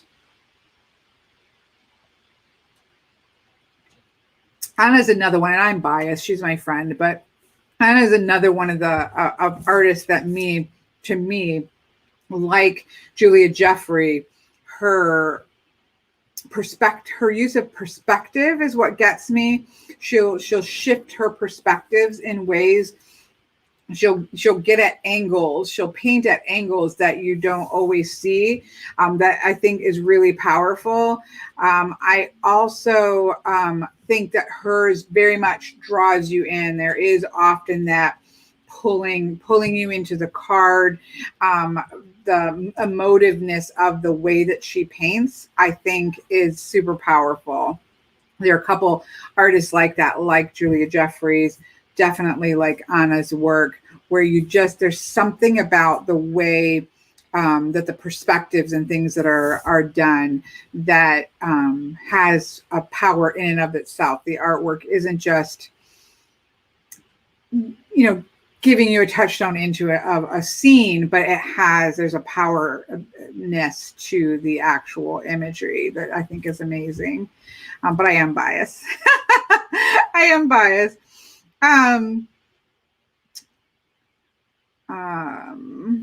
I do not know when you're going to meet your soulmate. Unfortunately, I am not aware of that. We're just hanging out here talking about things, but I hope that you find them soon. If I go to a publisher, I'll have to wait a while. Yes, for sure. Okay, I'm scrolling back up here. Personal vibration meaning, yes. Yeah, in terms of having it. Yeah, I know. So it's always bad to show things that people can't get a hold of, but there is more from the artist, so you can get a hold of that, thankfully. It does look richer meaning. Again, I haven't used it too much, so I can't speak. The couple readings that I've done have been very powerful. But again, I do get very powerful responses to Anna's art. And so it does not surprise me whatsoever. Whatsoever. Okay. I probably missed things. Let's see. I can move this back away from hands down with the click of a button because I'm getting fancy with this OBS, which I've had on my computer. Well, I had it on my Mac for a long time, but it seemed a little bit overwhelming. But I'm getting the hang of it. I've used my class as guinea pigs yesterday. And it lets me more easily kind of switch because it's like, oh, I want to talk about you know, show some more cards, I'll just switch it with a click of a button to this way. Oh, I'll go back to my face. Oh, I want to do my face and my switch like I did accidentally live. Uh, Ale, looks like ale, like drinking ale. I'm so sorry if I'm slaughtering your name. Any suggestions for decks that we just don't connect with? You know, the fact of the matter is that you're not going to, I don't think we're going to connect with every single deck, right? I think we all end up with decks that we think one way, I have had decks that, you know, should have, right? They check all the right boxes for me, and then I just don't end up connecting with them. And vice versa. I've had decks where it's like, that's not the kind of deck that I would be interested in working with. And then they end up being amazing decks to work with, right? So two things. One, if you're not connecting with it, maybe, you know, if you've not done the work of giving it a try, like giving it a real go, putting it into your rotation to pull from, maybe do a month with it where you're pulling a card a day, just kind of give it a good chance, right? Just in case. It's like something that you're going to work with. It might surprise you, I guess is my point. If you've already done that and it's just not clicking, I definitely have had many decks that's just like, there's nothing wrong with the deck. It just isn't clicking for me. Then you can, you know, you can go on groups and trade them for maybe a deck that's going to work better for you. You can give them away to somebody that might want a deck. You could use it for an art project if you like the art on it. It's like a tarot journal or something like that. But yeah, I have no issue passing decks on. I keep a lot that I think I just like it for a collection. For me, decks are tools like books.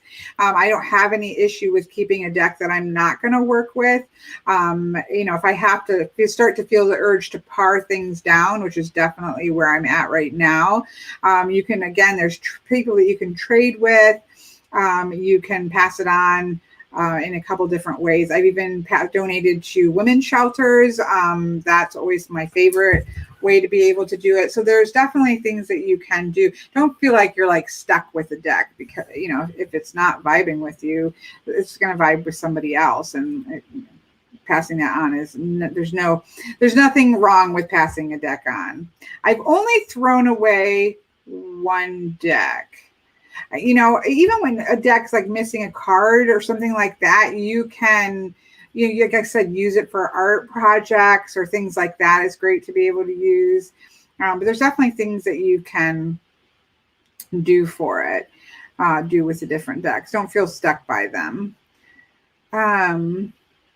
Yeah, I agree, Anna. I think, and sometimes it's a deck for a season, right? That deck, you know, might have really hit us at one point, and then it just kind of did what it needed to do, and we can pass it up, right? That's a great way to just there's nothing wrong with that being the case. This was a really creepy deck, and I just didn't feel good about passing it on. It's only one.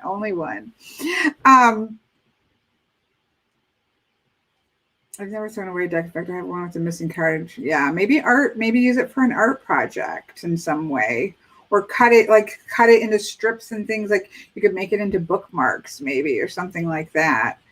But yeah, I think that I like what Anna was saying here, though, that sometimes it's a deck for the time and we get what we need out of it, and then it's no longer connecting. And I think that's fine and that's normal. We like different things at different times, and moving them on there's nothing wrong with that. Yeah, if you like the art, that's one thing I think, like if you enjoy working with it, you know, if you like the art on it, then using it for an art journal or to collage with, or, you know, to use in a journal, you're journaling about a reading, you could actually put the cards from the reading in there. Like there's definitely ways that you can use it.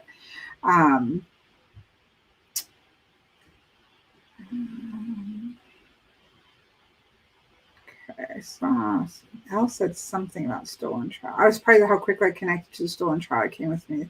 Yeah, I think sometimes it's that click immediately. Sometimes I'll put a deck away. It's funny because like the first time I bought the Wild Unknown, I literally bought the Wild Unknown, and 2 to 3 days later, I sold it instantly. Now there were some things that were also reactive to me. That wasn't super long after my son had passed away, and it was a sketch of animals, which was something he did all the time. So there were some other issues there than just the deck, but I literally got it and sold it. And then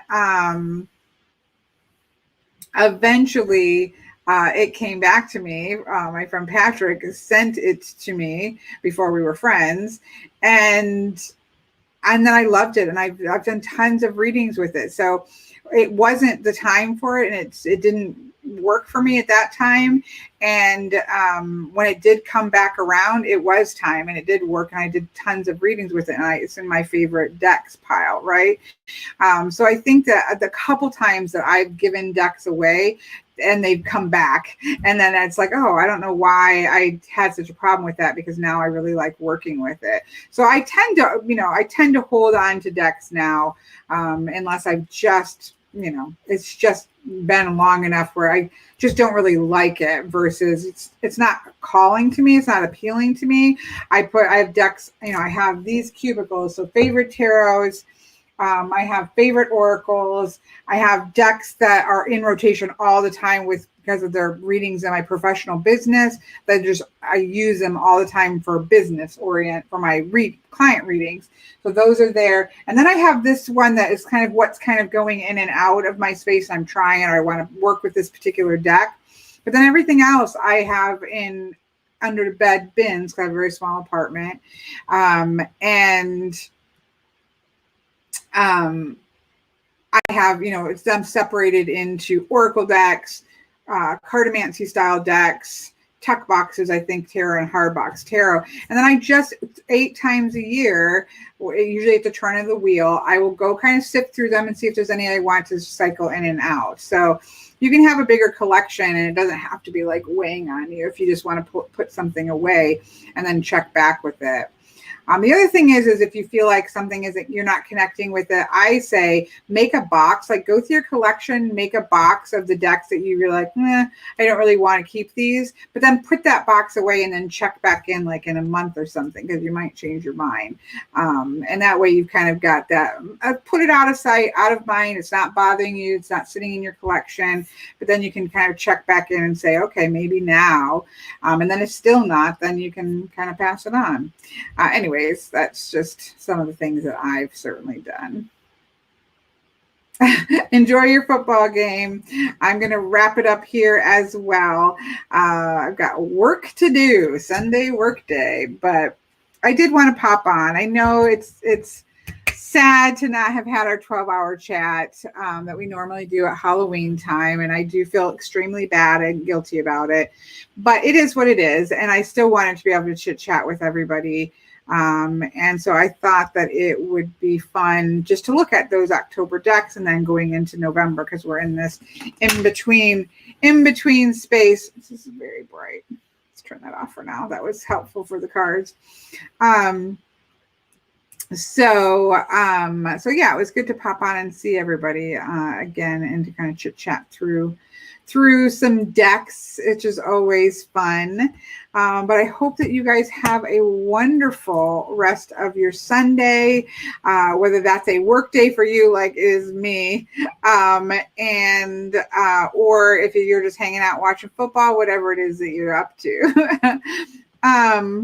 It was lovely to see, and I can't believe it. Thank you, Miss Veronica. It is growing out finally. It was in a very frustrating stage for a long time, and it's starting to move past the very, very frustrating stage.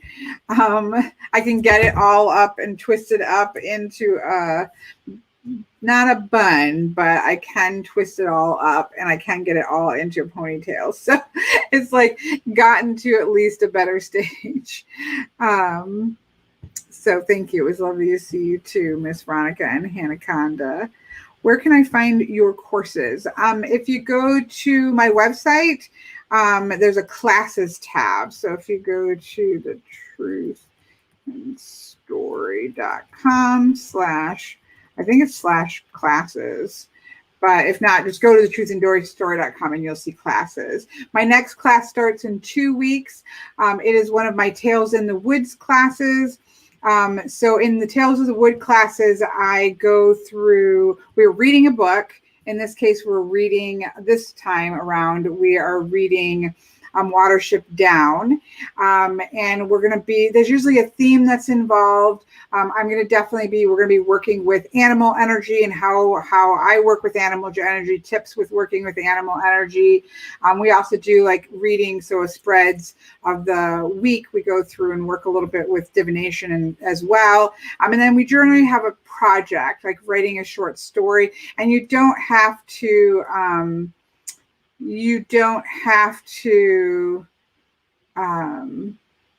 be a fantastic writer. I've had people take the other two that we've done, the Tales classes, that didn't see themselves as writers, but ended up having a really great time just working at writing a little story over the course of the 4 weeks. So it's a lot of fun. It's a little divination, a little reading, and the themes of Watership Down is a very powerful book. I know it's about rabbits, but it's very powerful. It has a lot of powerful themes. There's actually a seer in Watership Down, and talking about listening to your intuition and what happens in those circumstances. So it's gonna be a lot of fun. Anyways, that's the next one coming up. That's wrapping up my year of classes. So it's been a lovely, lovely year. But thank you for asking. That was a rabbit trail. Did you get that? Did you get that with Watership Down?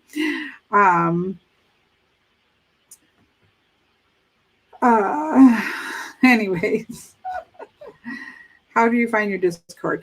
The Discord is, it's not an open Discord. You can message me, Miss Tammy. The Discord you generally get if somebody's taken a class or is on my Patreon, as part of my Patreon. And so that's where so it's not a public, channel, just to keep it containable, so to speak. That is what the Discord channel's for. So, okay. I am going to wrap this up because we're going to start rabbit trailing all over the place. Again, it was a lot of fun to catch up with everybody, and I'll try not to be a stranger for sure. I'm trying to, for my goals for moving into the new year are to get live chats somewhat more consistently. I am living between 2 places. So it just makes juggling between 2 places. It just makes everything more difficult. And then there's all this COVID mess has made things more difficult in life in general. But I do want to find a way to get more consistent live chats in, because I do enjoy them as much as some of you enjoy them. So it was good to chit chat with everybody, and I will see you guys all the next time around. I'm going to try to see, I think I have to end the broadcast up here. So goodbye, everybody. Have a great day.